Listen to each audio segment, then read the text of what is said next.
प्रदेश में अवैध तरीके से कफ सिरप बेचने के मामले में पुलिस को बड़ी सफलता हाथ लगी है।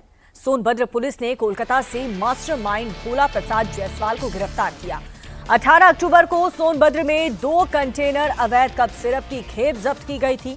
बताया जा रहा है कि भोला प्रसाद जायसवाल विदेश भागने की फिराक में था, लेकिन उससे पहले ही पुलिस ने उसे दबोच लिया। ट्रांजिट रिमांड पर भोला को सोनभद्र लाया जा रहा है और जांच में 25 करोड़ के फर्जी लेन देन का खुलासा भी हुआ है।